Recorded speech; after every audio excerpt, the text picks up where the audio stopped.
we don't talk about No. we don't talk about that. We don't talk about how death can enhance life, like as a happening and as a construct.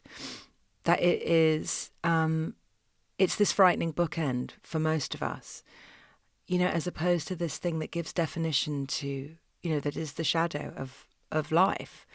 It gives definition to the light. And there's something mysterious and unknowable. Well, it is mysterious and unknowable. But there's loads of things in life that are mysterious and unknowable. Most of it. Most of it. Like, why does the love work out with one person but not with another? Yeah. Why do certain things befall certain people in our world? There's a lot going on, and I think allowing anything to help define that, to give shape to it, to give a version of meaning, is worth at least looking at or interrogating. Because if you just look at the mortgage and the worry and the heartbreak, I do think that's pretty much all you'll get. Yeah, well, it goes back to that sort of law of attraction. Yeah, and what you're focusing on.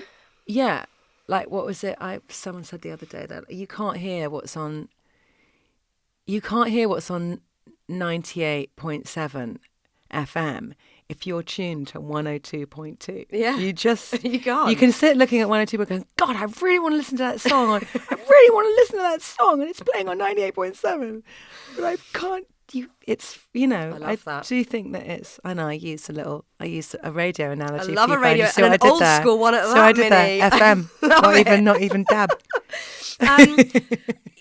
Although I know that losing your mum has brought a lot of this to the surface, and then I'm sure writing this book and examining your life in such a way has landed you with that realisation. But it's clear in the book that you've been looking at life a bit outside the box since you were a tiny kid.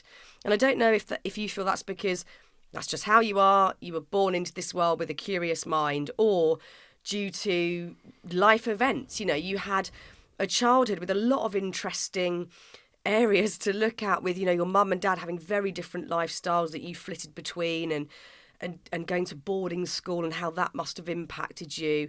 I wonder if you feel like it is sort of more experience-led, or naturally that is just how you turned up. Well, I think about that. I can only really think about it. I think about it more easily when I think of my son, because I feel like he came in with this Henryness. Yeah. That is still, I see that. I've watched it grow like a sunflower every day since the moment he was born. I've watched that Henryness, the essence of him, and he came in with that. Yeah. I didn't teach it to him.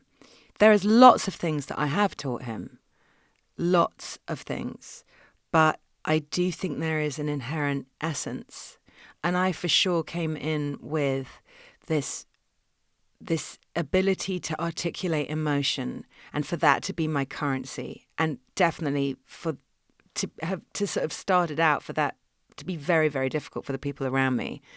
They didn't know how to calibrate to that emotion. They didn't really know how to deal with it. I was sent away or put in my room or a lot. However, I was often sent to places that were amazing. And being put in my room became a really creative place. And I ultimately really understood, even though it was agony, and I think that they sometimes did a crap job, I understand why my parents couldn't deal with it because of their own stories. Like, when I finally understood, my dad had crazy PTSD from World War II, and like emotion to him was just terrifying.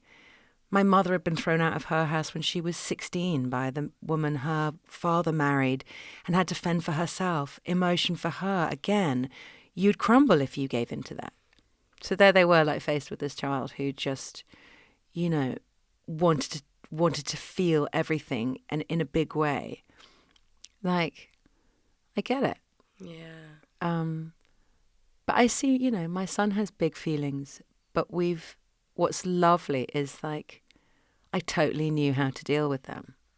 And I'm so happy that I learned something that I could then give him. Like, that that is evolution, right Yeah. there.